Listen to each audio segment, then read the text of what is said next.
Hey, this is Anney. And Samantha. And welcome to Stuff Mom Never Told You, production of iHeartRadio.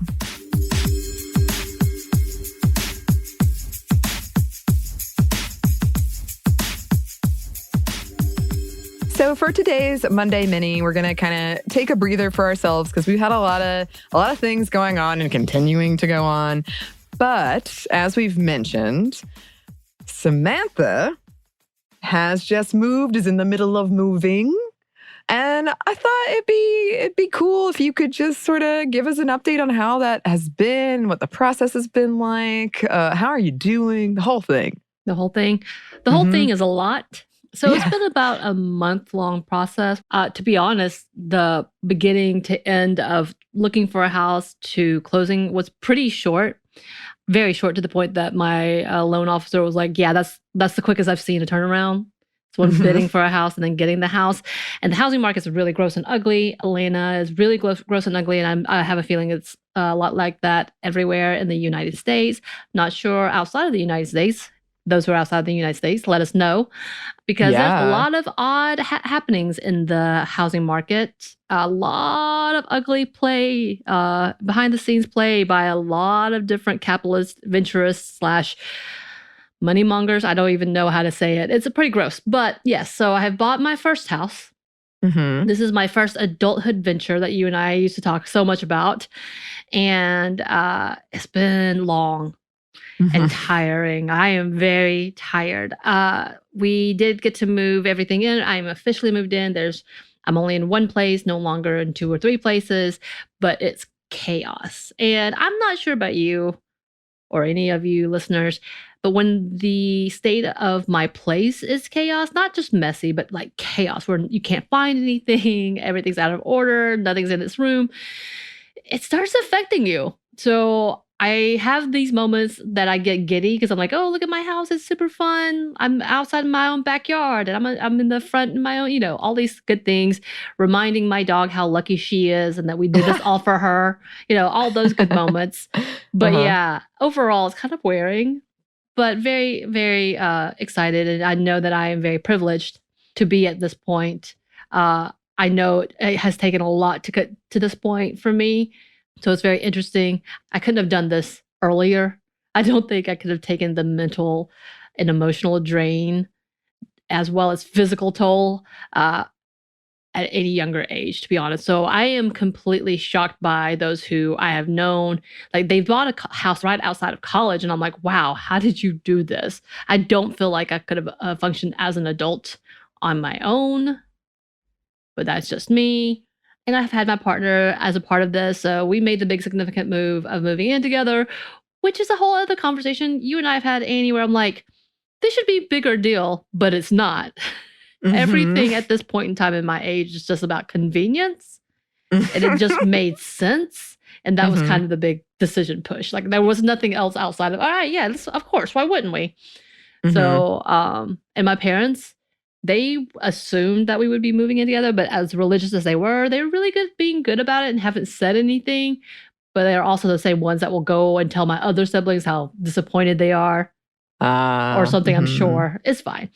But yeah, so that's where I am. And it's been interesting as a home buyer, as a woman, to do this on my own. There's no real pushbacks. There hasn't been any big questions. I've had to do a lot of research. And yeah. Yeah. And other than like tired, are you feeling like, congratulations. Thank you, yes. Are you feeling, I don't know, honestly. Like, it's hard for me to envision buying a house. So just how is it other than tiring? Yeah, I haven't made a payment yet, so I'll let you know how that goes. Okay. But throughout my process, I've had Melody Bray, who is the friend of the show. She has been on for a while. She was my real estate person, agent, and she really walked me through the entire process. We have talked about, buying conscientiously, making sure that we are not undermining a good family, not doing foreclosures, not going through bad investors. So was able to do this like less guilty in being able to come into this privileged moment. The neighbors around me are very kind. They've lived here for 20 years, so it's really nice to see that and getting to know them. Very friendly, letting us know the history of the house and just like how it went about. And even the history is like, okay, nothing feels gross about this. Like the original owners and the builders left after their kids moved out and they just wanted a smaller home. And I'm like, that makes me feel better, and made a profit off of it. Investors bought it for Airbnb for a minute, and then a young couple bought it for a minute.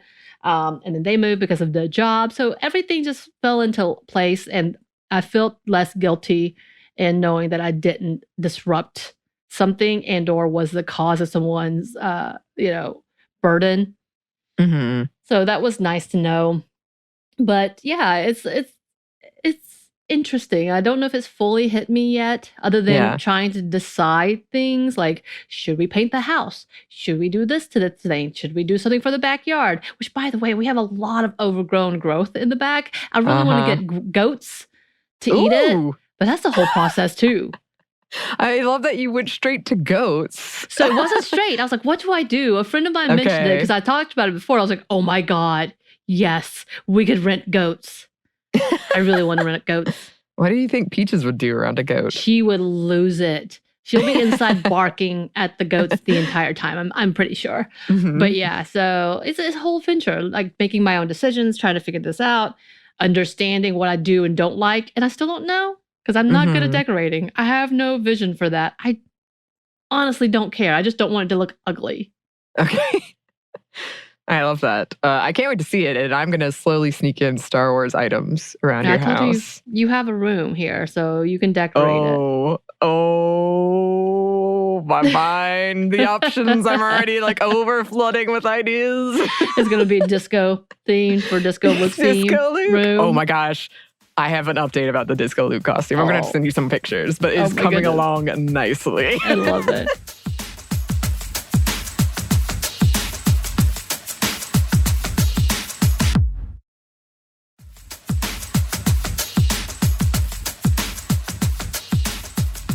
Well, you just got back from a nice little beach day, which was like a whole Star Wars themed trip, correct? Yes, it was a very, very nerdy weekend. It started as I had two friends who kind of like cautiously admitted that because of my Star Wars love and because I'd gotten them into Star Wars fan fiction, they wanted to rewatch the prequels. And they hadn't seen them since high school. And I was like, I can make this happen for you. I can guide you through this journey. And so we were trying to find a weekend where we could go to the beach and do it.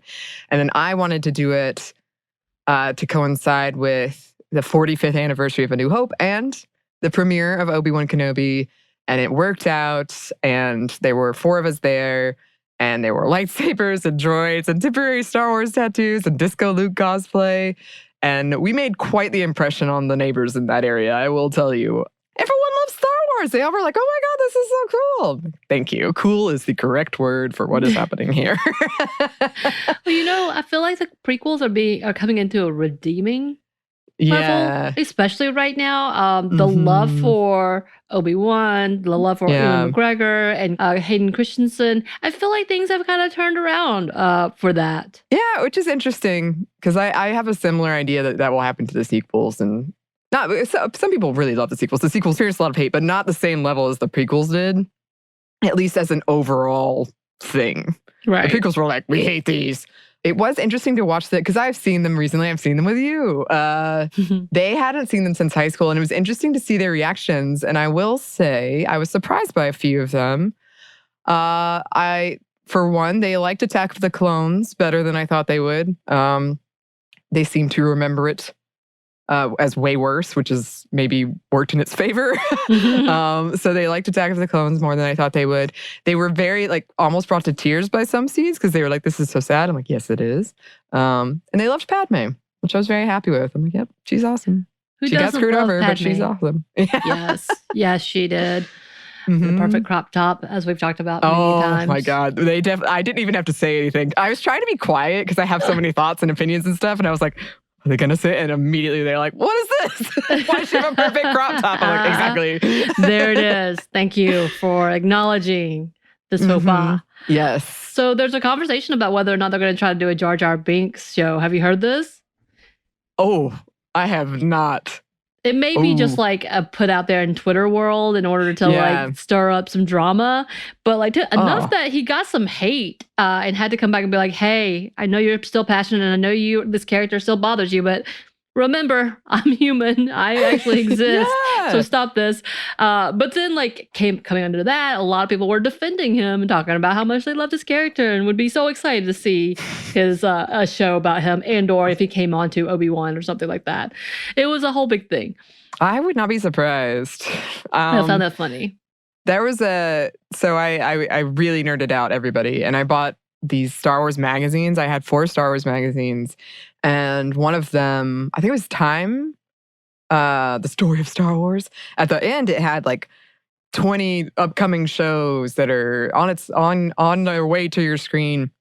At least, and this came out in May. At least 5 of those have already been canceled. So I feel like there's a lot of turmoil, or maybe turmoil is not the right word, but a lot of shifting pieces, and they're like throwing ideas out there and seeing what sticks.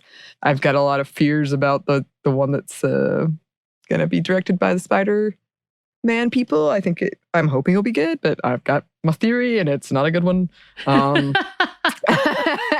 It is funny because all my friends were like, "Is all of it so sad now?" And I'm like, "Yeah, almost, yes.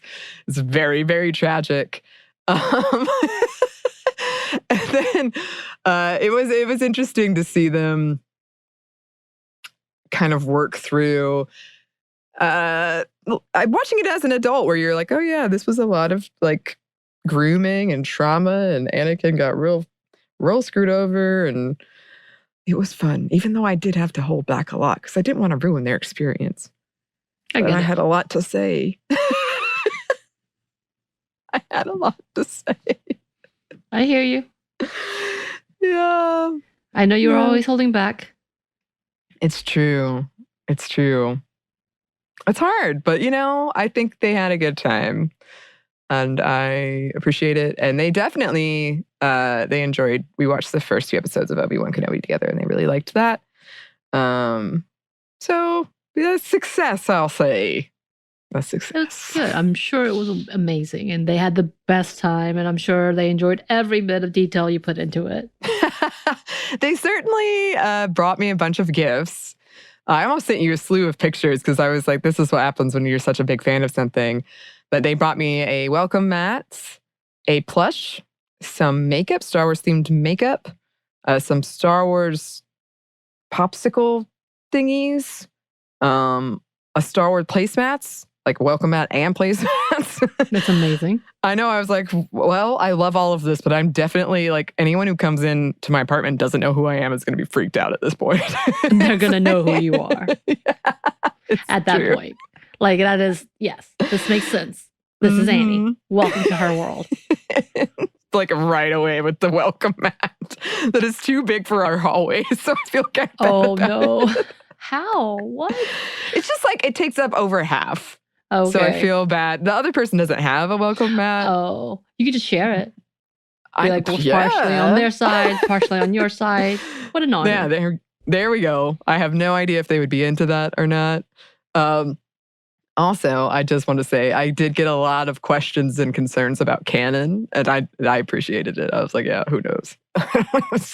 I can tell you what I think, but I don't know for sure. There's a lot of conversation about canon right now with Obi-Wan, of course. Oh my God. I haven't followed along. It's just like people that I know who love Star Wars are now like talking about it. So I'm like, oh, here it is in my feed. Cool. I don't know what's happening, but I'll read it. Yep. It's the appreciation of the appreciation. That's what I want to be. But I'm glad you had such a great time. And welcome back when we're back in chaos and trying to put it all back together for work. Yes, for work. It has been a bit of a chaotic upheaval. Thank you for asking me and indulging me in this Star Wars talk. We are going to have a Star Wars update soon. I think once Obi-Wan Kenobi finishes, I got some things we got to talk about. But also, yeah, congratulations, Samantha. And I'm sorry you're so tired, but congratulations. That's awesome. I cannot wait to see it. Yes. Yes. Well, listeners, if you have any updates in your life that you would like to share with us. Yes, please. Yes, please. We are slowly pulling together a listener mail episode type thing. So please send in your messages if you want to be included in that, or even if you don't, but put a note at the bottom if you don't, so we don't accidentally include you. We love hearing from you no matter what. You can email us at stuffmediamomstuff@iheartmedia.com. You can find us on Twitter at momstuffpodcast or on Instagram at Stuff I've Never Told You. Thanks as always to our super producer, Christina. Thank you, Christina. And thanks to you for listening. Stuff I Never Told You is a production of iHeartRadio. For more podcasts from iHeartRadio, visit the iHeartRadio app, Apple Podcasts, or wherever you listen to your favorite shows.